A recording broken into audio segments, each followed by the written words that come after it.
Welcome to the Enlighten Up podcast, where I am going to take you into a deep exploration of what it means to exist in this current reality.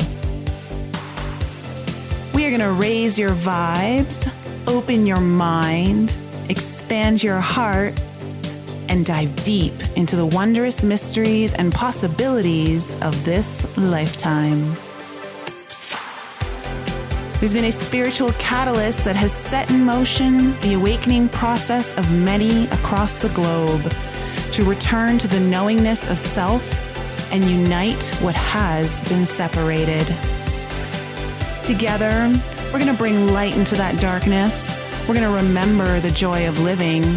But most of all, we're going to turn up the volume of our own eternal power and do the thing we're here to do.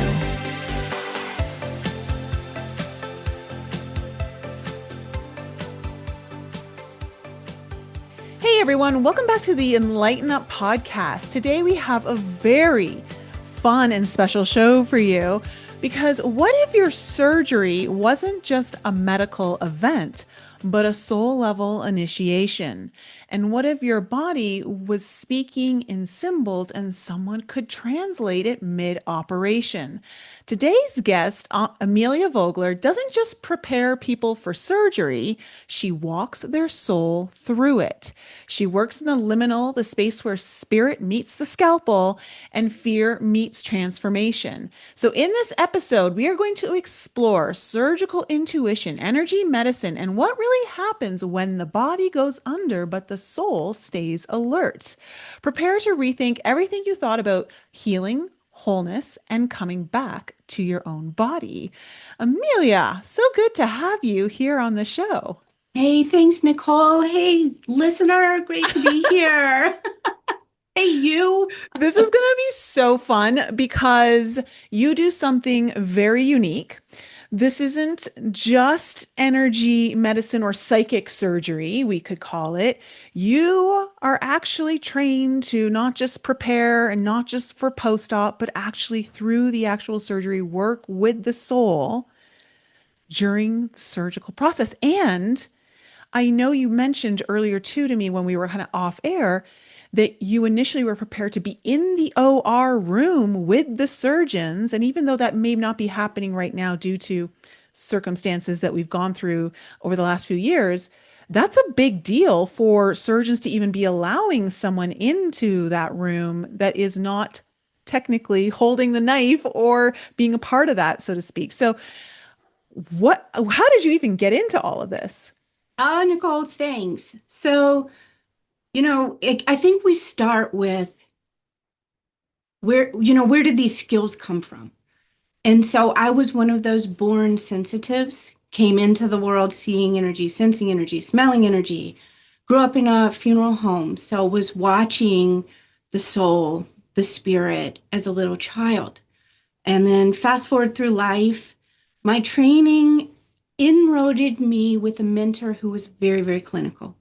So my teachers in energy medicine were nurses. They were in the OR. So I have a very clinical background in energy medicine.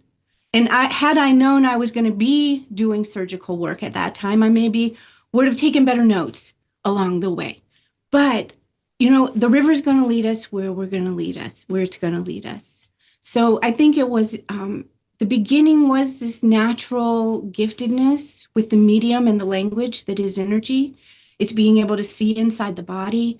It's being able to do things like medical intuition or really paying attention to the physical body's energy too, to see when's the blood pressure rising, what's the respiration rate like what's going on in this global system of a body while a surgeon is looking at one teeny tiny part.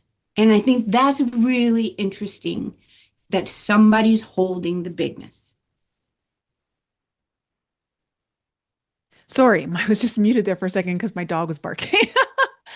So are you literally following the surgeon's, so to speak, knife? Every cut. Every cut. I follow the medications because, In pre-op, for example, when you go in, they're going to talk to you, you're going to have a visit with the anesthesiologist. They're going to come in, tell you what they're going to do, how they're going to do it. There may be a nerve block. At the nerve block, I'm there listening. Where's it going? How's the body responding? And I'm talking with the tissue saying, look, this is just temporary. Your job right now is to be very quiet. The whole body learns to extend sort of this quiet, immobile wisdom or state of being. Like to But go into don't, complete surrender. yeah, but don't panic.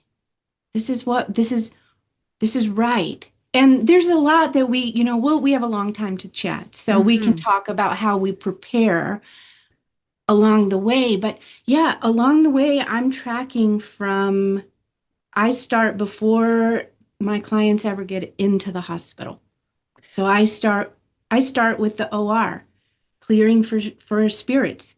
Did anybody die there? Because I don't want any riffraff floating in the room while my client's under anesthesia. Mm. I don't want their body available to be jumped into. And I'm not trying to be fearful. It's just amazing to No, think it's just being when responsible. yeah, when you see how much is out there, it's like, well, let's do something about it. I have a no riffraff policy. Yeah, well, this is the thing. You have the ability to see beyond the veil, to see what most people think is nothing's there, right?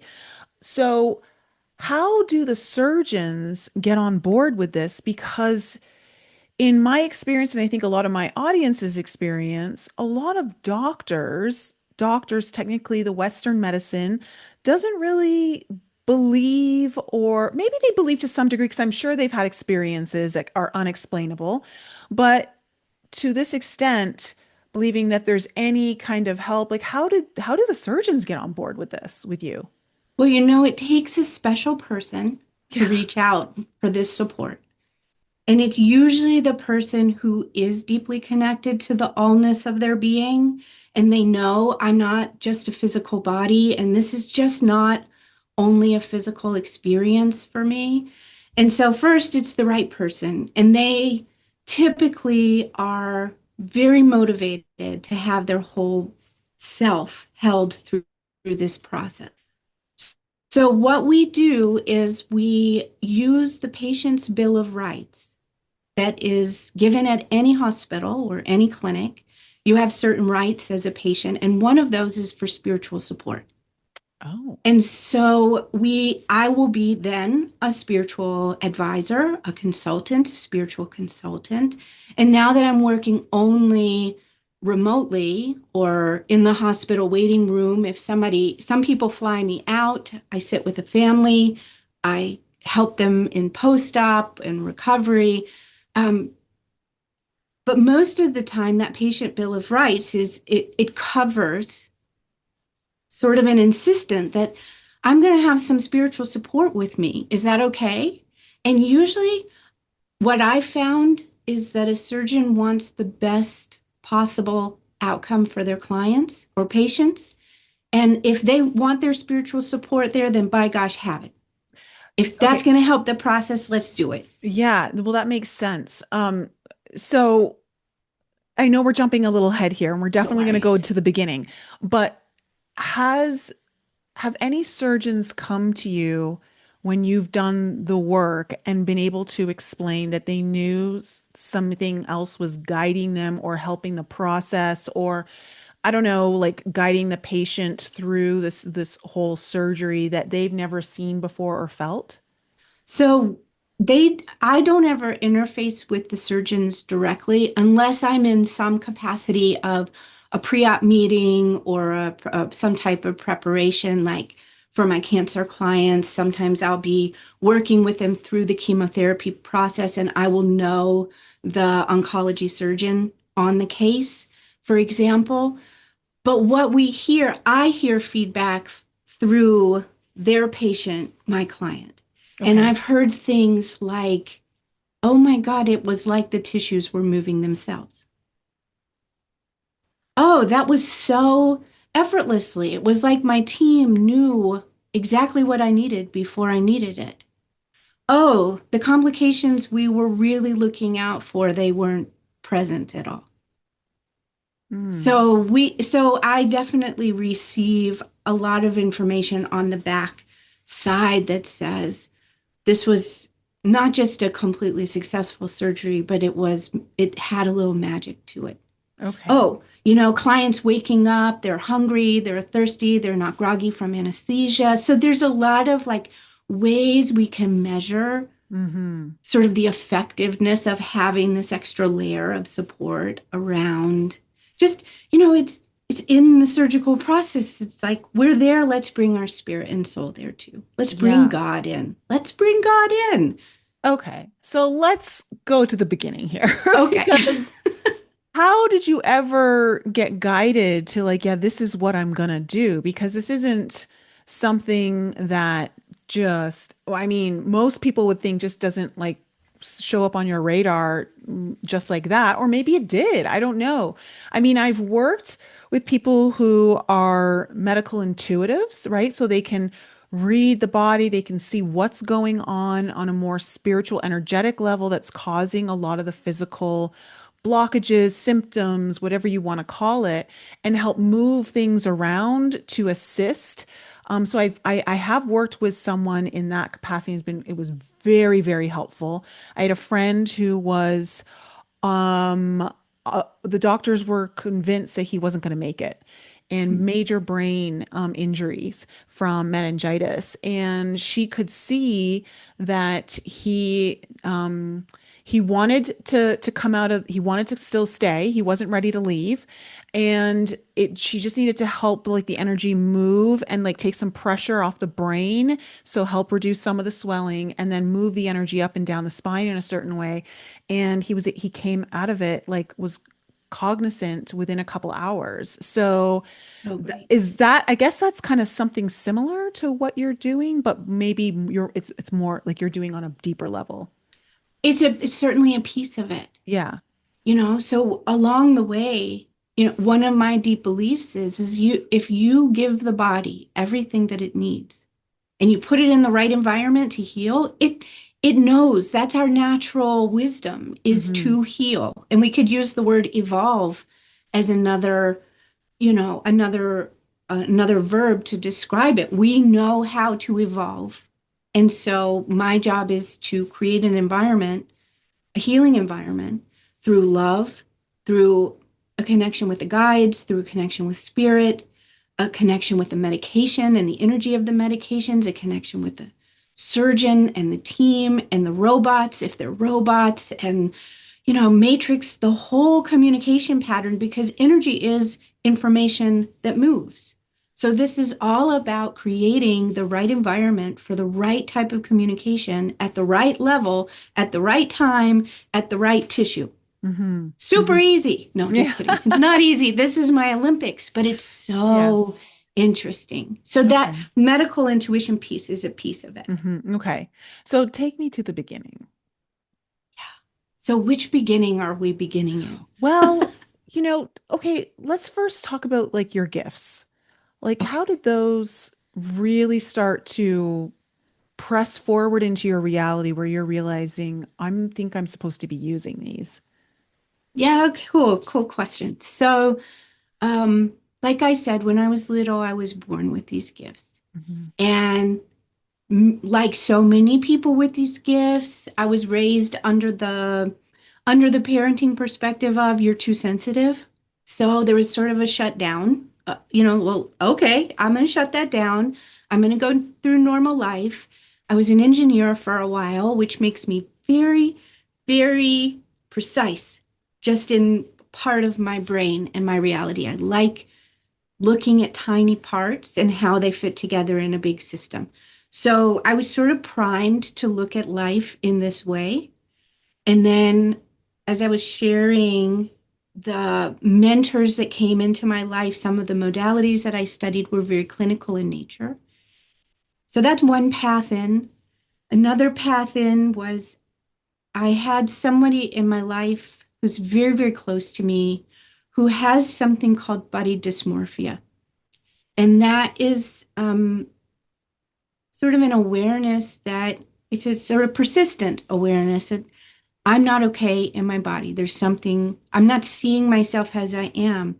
And this particular person chose surgery, elective surgeries throughout my life to kind of, and I have quotes up for those listening, fix what they were seeing in themselves. And being very close to them along the way, when I knew a little bit of energy work, I would hold space for them. I would hold their feet while they were in surgery. I would pay attention to the soul. I would listen to the guides. I would, so I had this very personal through line into surgical support. And then I think the third pathway or the third river that rivered me into this was just my natural curiosity about the body and healing and all the energy medicine classes I took along the way. And it just all alchemized into this thing. And I never had a real name for it. And I did have a teacher along the way that taught an energy in medicine course. And she's since on the other side. So I call her in every time. What can you see? So that's the journey that got me here. Okay. And so you actually studied to go into the OR. You were being trained to actually be in the OR. So I didn't even know that that kind of existed where they were even assuming that, yeah, no, your spiritual advisor can be in the OR and be there guiding from the other side, so to speak, everything. So how how did you how did you move through that? And so that's really interesting. So I think one thing that's really something to consider that not a lot of people know is that not only is your surgeon in the OR, your anesthesiology team in the OR, your OR nurses, there's also somebody, if you have, especially in orthopedics or other types of surgeries that require, let's say, air quotes again, special parts, there's usually a tech in the room also. So somebody from the manufacturing company, say we're doing like a full knee replacement. So whatever that knee part is, there will be somebody in the OR that knows exactly how that part is installed, confirming that the surgeon is doing it correctly. There's so there is sort of a bigger team that's allowed in the OR. So my training was, I think this was back in like 2017, 2016, something like that. And so we scrubbed in, we, learned how to do all of the, cleansing, washing our hands and making sure everything was very stable. We went in there, and this was an OR in Cary, North Carolina. And so they taught us how the machines all worked. And there was nobody in there, but they kind of showed us like what are you looking for in here? And I never had an opportunity to be in the OR, which for with a client, which I think probably suits me better anyway, because I feel I would be very distracted by the Mm. smells and I'm very empathic. So if I'm sitting in a quiet place, I can really focus on my client's energy. And I think having a lot of people running around and moving things and handing things and beepers going off on the machines. Um, but Yeah. my training was to pay attention to those beeps on the machine. Okay. And so when I'm listening from my remote place, I tune in to all that. And Oh. it's almost like I can hear it anyway, which is really neat. But what I'm listening for is the body. How are they breathing? How's the heart rate? What's the blood pressure like what's the stress load? This sort of thing. So you're not just in communication with the tissue and the body systems, but like are you also in communication with the soul? Yeah, I mean, we are that, Hmm. right? Like our body, we know is energy. It's just slow. All of Hmm. our tissues they are energy. It's just at a different frequency. So bone is more dense than in an organ, and lymphatic tissue has a different feel than, say, I don't know, the cardiovascular, a vein. Like you can get a sense when you start listening very locally. Oh, that's muscle. Oh, okay. I'm tracking with that. I know what that feels like. Oh, we're cutting through skin. We're opening. Oh, there's a clamp. I can feel that. And it's really neat when you have a robot or you're doing like some assisting in some type of microsurgery where they're using like very specific magnification devices and things like that. So surgeries of late have become incredibly technological. So not only are we working with human soul, we're kind of listening for the intersection of soul and device as well. And what is that? How are we managing that type of communication? Super Mm. cool. So I have a question to ask you. Have you ever witnessed a soul that is maybe refusing to return back to the body, like during like the closing of the surgery? Like, have you ever like anything that's been major extreme or anything like that? So I did do a surgery. This was a knee replacement, and typically knee replacements are, and I want to be really also considerate of your listeners. So what I'm about to tell you about this knee replacement, this is, they're very safe. This is Yeah. not, it's very, it This is an depends. anomaly. Yeah, it depends on what the soul needs. So just to preface with that. But I was holding this gentleman's feet psychically, energetically, and that's just a way of I'm connected to them and I stay grounded. It just helps me listen. And then all of a sudden I felt his spirit just sort of peel up out of the body. And who am I to tell a soul Hmm. what whether it's their time or not their time, or you get back in there, sir? you know who am I? Don't I'm not in Hmm. charge of that. That's a self-empowered choice. But what I did say was, are you sure? And I said, are you sure? Are you sure? And then I felt the spirit come back down into the Oh, body. And wow. maybe he was just trying it out. Yeah. Like that, some of us are really curious. I like to think I'm kind of a curious person, which probably how I ended up in all this anyway, is like, what's over there? What's that? Oh, let's see about this. How about that? So, maybe this person had just a moment of curiosity and was like, I see the tunnel. I'm going to do it. Hmm. No, okay. I'm going to go. I'm going to enjoy my new knee. There we go. But I mean, then it's quite possible. Yes, it's possible, just curious and whatever, but it could be quite possible that had you not been there, that Yeah. person may have transitioned.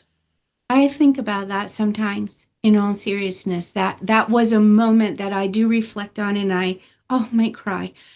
I reflect on it before I work with anybody else, because it's like this incredible sacred responsibility. We can talk about it technically and all the parts and all the gifts and this, that, and the other, but at the whenever I start in the morning, which is not really when we start weeks before together. But I wake up to matrix that OR and the communication team, it is like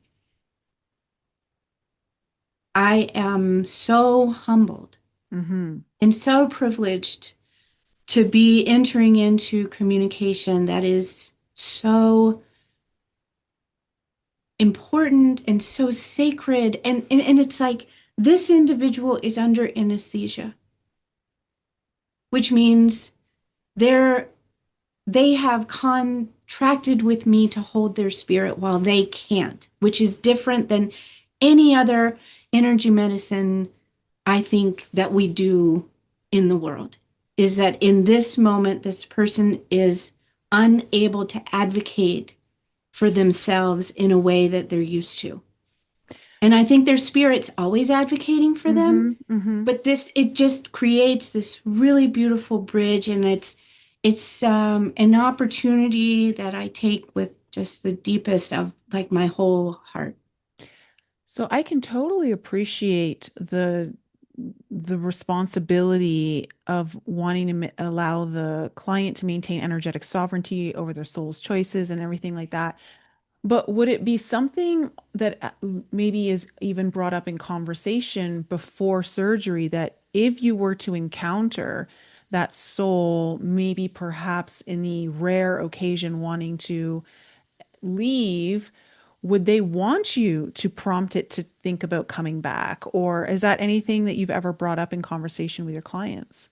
So it depends on the client, it depends on the fear level, it depends on what they're having done and the Mhm. risk levels. I have never negotiated like a very specific, what do you want? Because I think that there's an understanding that they will always be able to choose what's right for them and that I'm holding the highest and best. Yeah. And that's kind of the language that I sit with. Hmm. The process is this is the highest that Yeah. we're doing highest and best. Well, you're holding a lot of faith and trust in that the highest outcome is what's going to rule. Exactly. Yeah. Yeah, and just without a shadow of a doubt. Hmm. I Yeah. trust completely and wholly that this soul knows what to do and is in contact with the greater divine in whatever they name it or know it as in their current awareness. And I hold there. So is there anything that people, whether it's unconscious or conscious, to the soul at least, leave, is there anything they leave behind on the operating table that they no longer bring back with them at post-surgery? Oh, I think, we can answer this at so many levels. At the physical level, there is usually tissue and, especially, parts of the body that have been changed. So what they're leaving is a relationship to who they were before. Hmm. They're letting go of um, parts of themselves that maybe aren't serving them anymore in the way that they need the Hmm. body to hold. It's like I think of surgery as this incredible vision quest where we get to honor the evolution of technology and medical technology and really be in concert with this incredible soul evolution at the humanities level. And then honoring the vision quest of when I wake up, I will not be the same person. Hmm. I'm never are they the same person, which means they've let something go or many things go. Yeah. Or, Because, yeah, oh no, no, please finish. well, they've let something go, and in other cases, there's been a reconstruction. Mm. So it's additive too. It's not only like a blessing of release, it's a blessing of transformation, a blessing of new opportunity, a blessing of new perspective, a new abilities like being able to hike again or play golf again. So it's all there. Okay.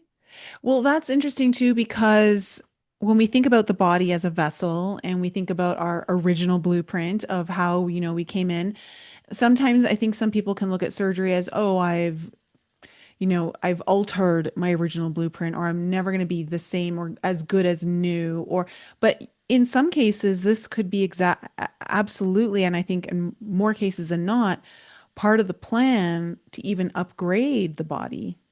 Yeah, absolutely. And there's certain there's also we want to remember that the body has an etheric template. So it has a template of light, and we are always whole in that template of light. So if there's an amputation, the leg, the arm is still there in the light template. And that's actually what I believe it causes some of the phantom pain that people Hmm. describe is that there's still that kind of electric communication that says, no, I'm here. Yeah. But what also happens is that the physical body begins to allow that transformation to upgrade the blueprint. And so there's a sense of like, I know what was, there's always a record in energy. Look at our Akashic records, look at all the records. It's never forgotten who we are. And at that quantum level, being able to upgrade our light blueprint, Hmm. we now have both. So we can remember a wholeness and we can live a new wholeness. Mm. So cool. So, on that note, is it possible that some people are actually scheduling these surgeries, maybe subconsciously, unconsciously, to resolve a soul contract? 100%. I know it 100%. Okay. I just worked with a young woman. It was out in Vale, and this was a mother line contract that she was no longer willing to walk in her body. So, Really? yeah. And so she could look down the mother line, and so that, if we want to explore ancestral, Hmm. let's do it. Before we even go into the surgery, we have a lot of conversations. I study the surgery. We look at the metaphor of what it is that's being repaired or reorganized or reconstructed or removed. We consider the long time story that our body is carrying at the soul level. And so when this particular woman walked into surgery, she was ready. She's like, I am no longer willing to carry this that my mother carried, that her mother carried, that maybe her mother carried. I am going to walk this another way. And she told me of late, I'm still in contact with her, and she said, I'm walking incredibly well. Mm. I'm still in PT, but there was a sense of freedom after. And so that sense of freedom comes from the long time story. So, what do you, or if you even do see anything, do you see anything during the surgery then, if that there is that resolution of a contract on the etheric plane? So in the surgery, I am so focused on, there's so many things happening in there. Hmm. So I think the longer story for myself, and maybe there are other people who do this differently, but I'm so focused on our goals, our highest good. And I trust again that the reverberations of highest good are going to flow where they're needed. But there's a session that we do after surgery. It depends on when the client wants to do that, but it works in the hara. And the hara is an energy system that's one of my specialties. And this is the integrating system of soul and body. And that's when I like to start looking at the long time story and see what else do we need to clean up? What did you learn? What do we need to reintegrate from the bigger story? So in the procedure, I'm very, very um, focused in this very micro way Hmm. while sort of also holding the large story. And then after we go, okay, wh- what did you let go of? Which I think is answering your question. What did we rearrange? And how do we reintegrate that into Yeah. the template of the body? So I am a huge advocate for understanding the emotional roots behind a lot of physical Yeah, symptoms and illnesses. I use it in my frameworks for helping people heal and get really rapid transformation. I feel like our body is one of our most intelligent messaging systems, right? totally. And so a lot of the answers are very well laid out already within the body. So this is going to be a little fun, a little cheeky kind of inquiry here, Yeah, but have you, like, I'm just going to throw out an example, but of course it doesn't totally. have to be this, but maybe it's something kind of like it. Like when you're in like when someone's under the anesthesia and they're in surgery, like let's just say for a cancer patient, Sure. Have you ever heard the cancer cells speak or have some sort of, I don't know, opinion or desire or need to be met or, amongst all the healthy cells? So for in that example, here's how I address that communication and allowing the privilege of the cells to speak to us. Okay. So typically, if this was an oncology surgery, it's planned. There's either been a series of radiation or chemotherapy, or maybe this is the first surgery and then they're going to go do treatments after. So, I've sort of alluded to this that we meet together, my clients and I, before, and that we have the luxury of a little bit of before, Hmm. at least a day, we can meet. And that's when we talk to the cells and we get really clear about if there's opportunity for them to speak to us, if there's anything that the client wishes to say to her cells, her body, or his body, or their body. Um, so I would do that on the front side, and seeding also by intention the highest expression of healing. So if it's speaking with the cancer cells and saying, okay, you're embedded in this type of tissue. This is what it looks like. This is like, so the releasement under in this surgery is going to, can we do it like this? And, it's more of I'm gesturing for those who are listening, but it's more of like a coaxing of the cells out of the tissue bed. Hmm. And so we are in communication in that way. Oh, that's so cool. Yeah, so I As- kind of do that on the front side. If there has been, I can tell you, Nicole, there has been a few moments where in surgery I might suggest something like if I feel like something's a little sticky or that the tissues or a nerve is not moving, like in a spine surgery, they may need to be kind of moving around and navigating around some of the nerve pathways. And it's like, if it feels like it's too crunchy, there's not enough space, I'll go, hey, remember? Remember what we talked about? And remember that you can move just a little and like kind of coax and it's like and then you feel the scalpel come in or the little hook or whatever they're using. I don't know Mhm. exactly what instrument and it's like exactly just like that. So you're in this beautiful communication with the body in that way. Oh, so the body is assisting the surgeons Yeah, for, it's this yeah. big conversation. It's Wow. so beautiful. That's really interesting. You mentioned earlier that you like to clear the room so to make sure there's no spiritual interference of any kind of entities, maybe someone who died in the operating room. Have you ever encountered some kind of strange energetic interference or spiritual presence during any of these surgeries? Not during, because remember, I have a no riffraff policy. Yeah, okay. But before, Okay. it's why this surgery I did on Tuesday, I was up at 3:15 in the morning. She had to be there at 5:15 in the morning. But I want to make sure that room is clear.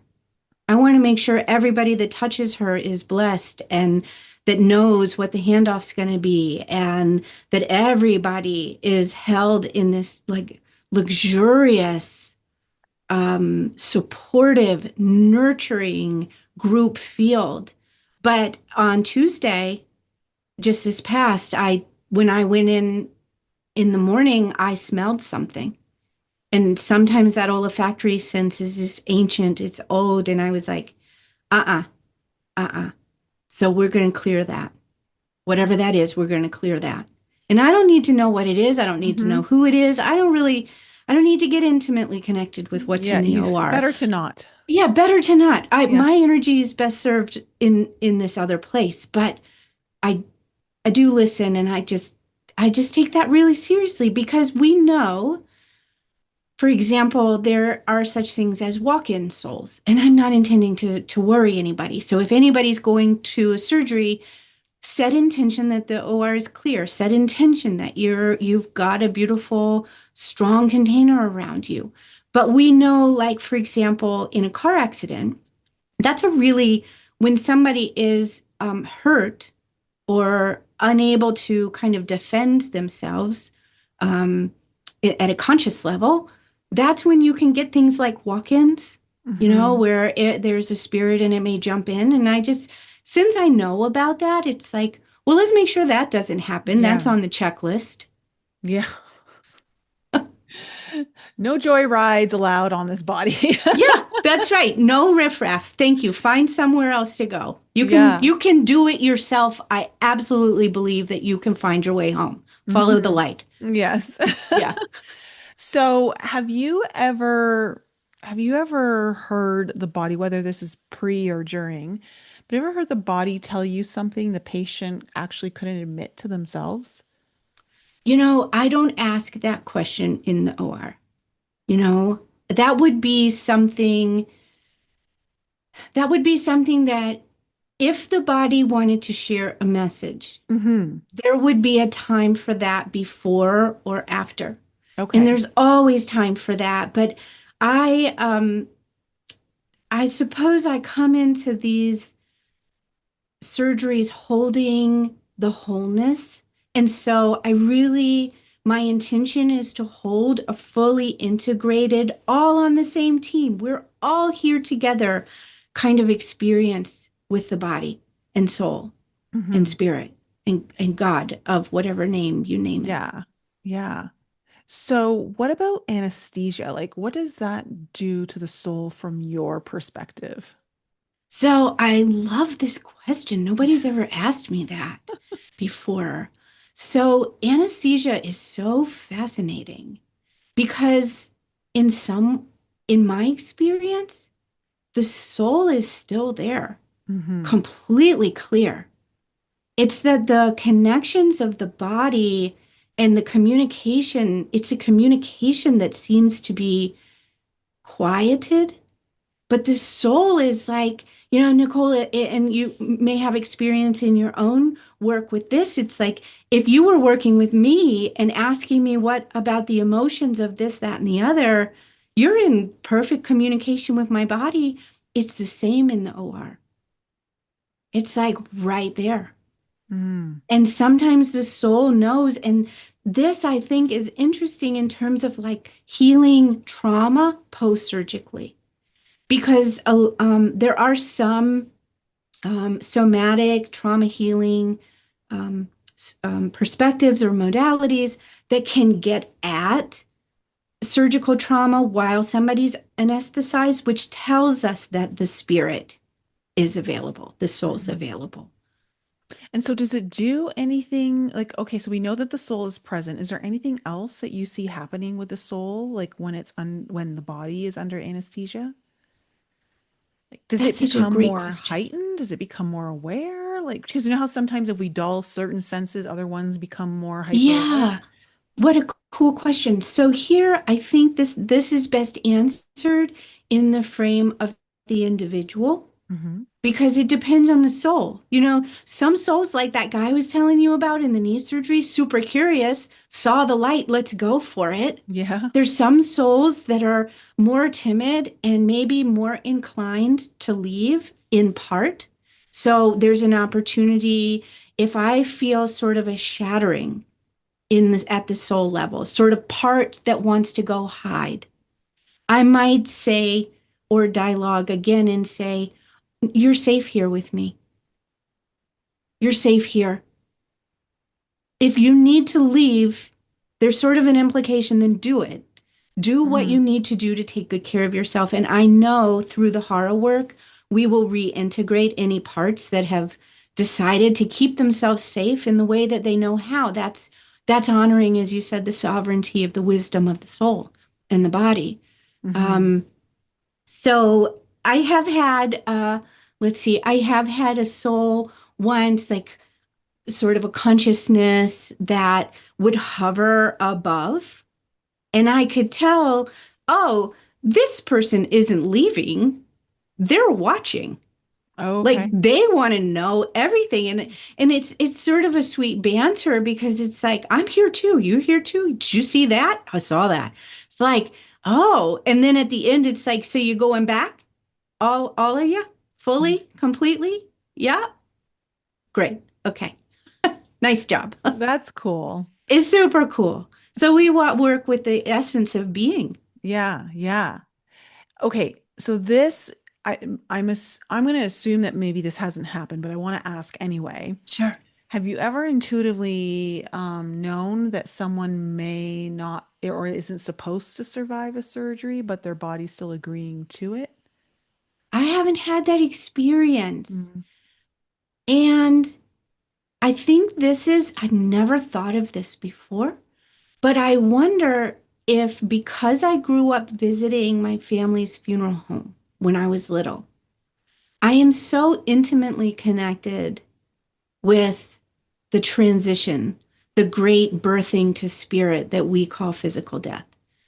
And so there's a sense of like, I have this deep resolve that if the spirit's choosing or the soul's choosing, then let it choose. hmm That great birthing to all light and going beyond physical death is that's such a magical expansion, that an opportunity that we will all have at some point. And if this thing called time rearranges it, I just trust that that's how it will be. Knowing, I think, this really intimate having this really intimate relationship with the other side through watching all the spirits in the funeral home. I think that's what makes you so powerful and perfect for this role, is that your ability to honor that sacred transition and enter into the space with zero fear, to really honor whatever the soul's going to choose. That's a very it's a very deep and intimate connection with the other side that not everyone can, and not a lot of people can truly say they have that honoring and also that detachment, I should say, from it needing to be this or that. So I think that's what makes you like super ideal for this kind of role and position.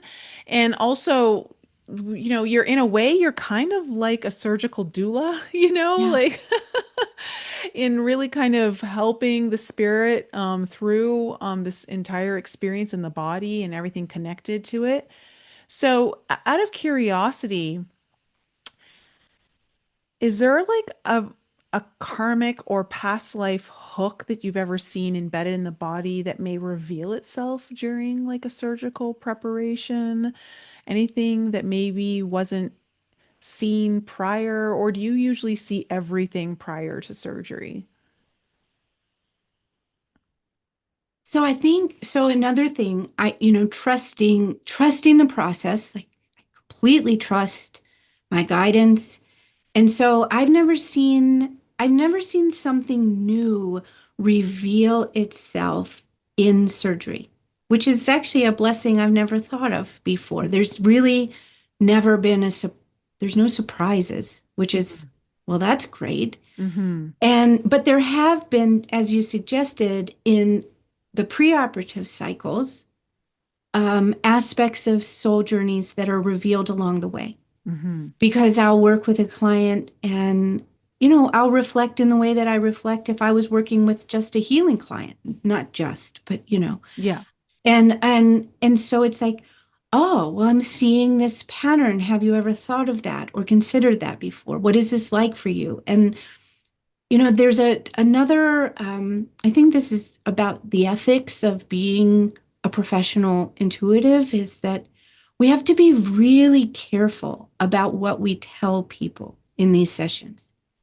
Because I always share with my clients, I'm going to reflect something that I'm noticing, but I want you to pay attention to if it feels true for you. What does your body do when I tell you this? Because we can't tell someone their truth. Mm-hmm. And I think that's where a lot of intuitives get in trouble. They'll say things Yes. like, oh, well, this is your mom's. Oh, this is oh, this is that. Oh, your solar plexus is just screwed. And I've had people come to me and say, well, I went to this healer and they said this, that, and the other, and my solar plexus has been blocked and blah, blah, blah. And I say, well, how long ago was that? And they say, oh, about 4 years. And so They've held on to it. they've been carrying this story. Yeah. So when it comes to identifying things like a hook or some type of contract that maybe was established in a nefarious way, or there was some type of force, or it was just a contract to help two people grow in their soul journey together, you know, there's that too. There's sort of like benign hooks. I just try to be really careful about the language that I use to reflect what I'm seeing when I'm seeing it, and being very discerning about, is this, and I ask my guides, it's not like I'm not the law here. It's like, do we need to say this? Is this immediately important right now, or is this going to get cleaned up along the way? Because I deeply trust that when we help somebody to heal, what we're really doing is offering them an environment that they can tap into their inherent wisdom. So it's like, I trust that Hmm. so deeply that if we need to set an environment for this hook or this contract or whatever it is that we're working with, like, if it's not now, then I trust it will be when it needs to be. And I trust that we're creating the right environment for that wisdom and awareness to happen. Hmm. Hmm. And I know that you mentioned, and I know this to be true as well, like the body is such an intelligent system. It knows how to heal itself, right? As long as it's given the right circumstances, the right Yeah. environment, all of that. But have you ever experienced any part of the body that might be a little more emotionally stubborn to maybe healing from trauma? Well, I think it depends, this is again that it depends on the soul. It Yeah. depends on the, but I think what I can contribute to that perspective or that curiosity is that it's the long time story that we want to listen for, in terms of where is the energy a little sticky. Hmm. And I think that may be another way to language what you're talking about, like oh, there's a little bit of something, the energy's not moving Yeah. here. This is a little finicky, or there's some holding. And so we want to look at the long time story and see what has been inherited, and where is the awareness sitting now? Where is the Hmm. wisdom of the body now? Hmm. And I think it will depend on, I think that the way that our physical body is going to express healing depends on how that the story is unfolding between the body part and the consciousness and the long time story. Okay. And I'm just curious when you talk about these patterns and like these long, like the long kind of Yeah. story of it all, have you noticed any overlapping patterns? Everyone obviously has their own individual path, but have you seen any specific patterns coming up just related to surgery in general that seem to be, I don't know, coming to the forefront when it comes to surgery? Yeah, well, I think that anytime anytime we go through anesthesia, and anytime we have to offer our control up to someone else, or a drug, a medication, or a process, we're automatically working with stories of disempowerment. If there was ever any a history of being coerced or forced into anything, so we can see kind of trauma patterns of those sort of themes come in. But there's also like this it's sort of like a blindness when we're under anesthesia, that we have to trust being disconnected, Hmm. even though we're always connected, but there's a sense of like a momentary disconnection and awareness of that. And I think that that fear, it's likened to really relinquishing control, but it's more primal than that. We Well, you're come literally from, putting your life in someone else's hands. yes, and we come from a field of oneness. Hmm. Our deepest primal memory is that of an integrated oneness. So, integrated from a trauma perspective is like, oh, I've got all my parts here. But deeper than that, at the soul level, we come from this great field of the all. And so I think the surgical process, depending on how sensitive someone is or how curious they are as a soul, it can really hit those two main patterns of Okay. I'm no longer in control. And what does that mean for me? And what does it mean to be disconnected, even though my architecture is connected? Hmm. So it's a real splitting of self. And I think that both of those fears sort of bubble up to the top. And depending on the risks of the surgery, of course, there's many, many people fear death. Am I going to make it? And what's Hmm. that going to be like? And so we exercise that. We don't go through. I've never done a ceremony of death, although that would be in my library of tools if there was that level of concern. But many people trust their surgical team enough and the wisdom enough and me enough and their spirit enough that they can work through that type of fear. Okay. Well, I mean, this is just so exciting. So for you, like, what I know you mentioned at the beginning that obviously there are enhancements to the entire process that happen because of your involvement, whether it's avoiding something that could have been tricky or speeding up the healing process.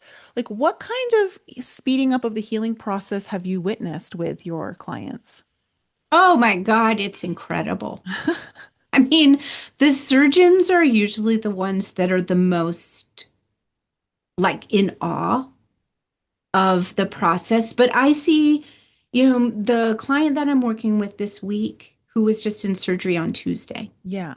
This was a double mastectomy with lymph node involvement. So there was lymph in biopsy done, and she's having a full reconstruction. So there was also a plastic surgeon in the room working with the flaps, and so they put drains in, and her fluid is running really clean at day 2, and she's taking very minimal pain medicine, and she's eating great, and all of her digestive system is back online, and she is happy and ready for the next part. So, I'm seeing with this particular client just incredible strides, especially in pain management and bringing all the systems back online. I met her in the PACU area, the recovery area after surgery, and she had I think she was drinking diet ginger ale and eating chips. And one of our intentions was, guess what? You're going to wake up hungry and wake up thirsty because anesthesia often will cause nausea. Yeah. And none of my clients have ever had nausea post Oh. post operatively. They're always hungry. She was like, yeah, I think I want another bag of chips. I'm like, go for it. Baked Lay's, perfect. Good pick. Oh my goodness. I had a girlfriend who had gone through a surgery earlier this year and had some very unfortunate mishaps. Part of it was just due to complete negligence on the doctor's Oh, part. sorry. And within the hospital where I think once she was admitted there for an emergency, just it was awful what happened. But the drain that she had seemed to be the major issue that the body kept rejecting. Oh, yeah. So, like, what is it about the drain that maybe that you can see or preparing the body for when it has to have that drain, so that it does run clear and that there is no rejection of a foreign object like in the body helping to assist it in the cleansing process? Yeah, so I'll speak just generally first. in the pre-surgical process, one of the things that I do is I go on YouTube and I will watch the surgery over and over and over and over. And I'll watch different surgeons doing it. I'll go study if it's an orthopedic surgery, I'll go study the part that will be put in. I want to know if there's a robot, I want to hang out and learn what is this robot doing? What's the magnifying tools, like what are those? So we also create a very specific list of highest and best intentions. Mm. So one of our intentions around the drains was that it was a JP drain, that it will be inserted in exactly the right pocket of, and that's sort of the language that they use, of tissue, that it will be completely integrated fully in the light body. The light body recognizes it. It knows that there will be no crimping, that it will flow effortlessly, not just for after the surgery, but for all the days to follow. So there's no like crimping, clotting, you know, having it back Yeah. up or anything like that, just keeping it flowing cleanly. So along the way, we will set very specific intentions. And so by my knowing what's going to happen in the OR, I work with my clients depending on their level of comfort, because some people don't want to know about Hmm. where they're going to cut and what they're going to do. And I know each surgeon is different. There's like the textbook way, and then there's like you get in there and something else has to be done. So we honor the space and the wisdom, and we know that it's by intention that the surgeon's going to make any decision that's going to be for your highest and best, because that's been explicitly spoken to the body, Mm. explicitly spoken. And in the early morning, when I'm setting up all the communication, those, once we get everything matrixed, that's just a word that I use for it, I read all the intentions that we have set into the space so that everybody's on the same page about what is going to be happening. It's sort of like a group meeting. Like, all right, guys, this is what we're doing. And the night before or 2 days before, I will meet with the client again, and we will do more of just a preoperative, horror-based energy medicine session, and I will read those intentions to the body again so that it can hear it. I always give the client those intentions after we've made them, and I say, as you feel comfortable, read this to your body. Let your body know. And it's step by step by step by step by step. I think we had about 27 intentions. Wow. Well, I am in total agreement with you. In my practice, I have found that the intention is one of the most important things you can set before anything that you're doing.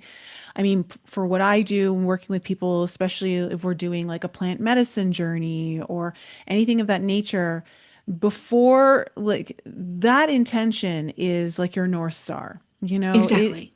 It is absolutely crucial. And without having an intention, you're kind of going into it with a very like no map, no clear direction, no like understanding of like any like you're leaving the doorway open for a lot of things to come in that you may not want. Yes. And so, Lynn McTaggart, she's a friend, and I love her work. She really has helped me understand the relationship between a highest and best intention and these really specific ones right underneath it. And they can coexist together. We are a Mhm. quantum system.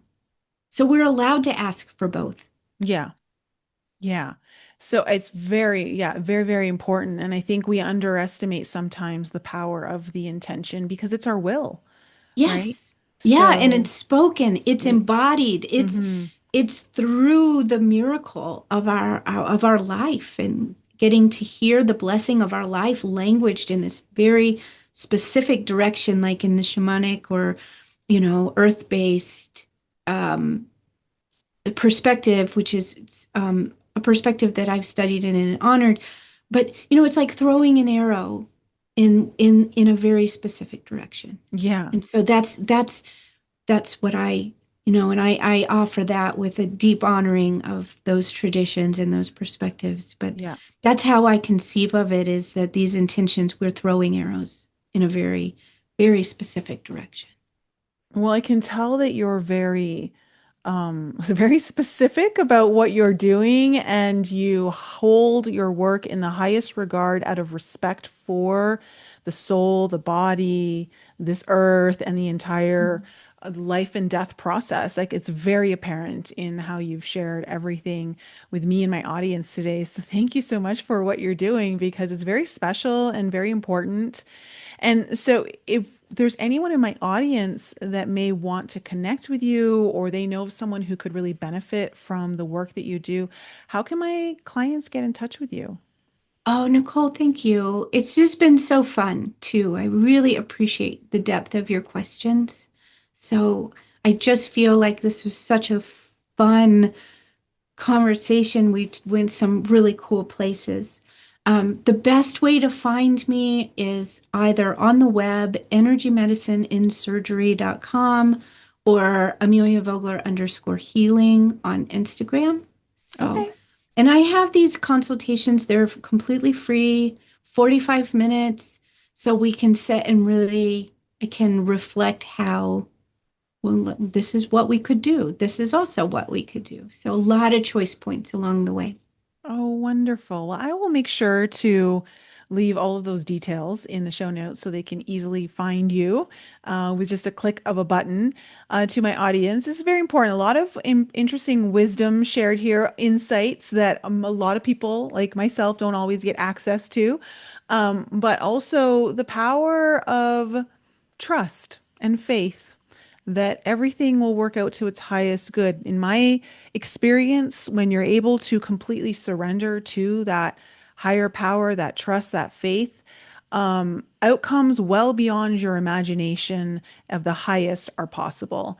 And so, thank you so much for operating within that space and taking your clients into that space, because that is where I believe miracles are happening. And to my audience, I love you all. Thank you again for joining me this week. Don't forget that the 3-day 180 retreat is in September in Vail, Colorado, of all places. So if you're interested in coming to a retreat to change your life in just 3 days, I've had tons of success. Many people have come on the show here to share that. And if you would like to be one of them, I highly suggest signing up for your ticket now. Guys, I love you so much and have a wonderful week. Thanks again for joining me for another show on the Enlighten Up podcast. I love you guys so much for all of your continued support. So remember to raise your vibe, find your tribe, and be open to the infinite possibilities held in the mysteries that surround us all. Thanks again for sharing the show with your family and friends. And if you're new to the show and you need to find out more information about me, please head on over to my website, NicoleFrolick.com, where you can join my newsletter. And please follow me on Instagram, Telegram, and YouTube. Keep your light bright, and I'll see you next week.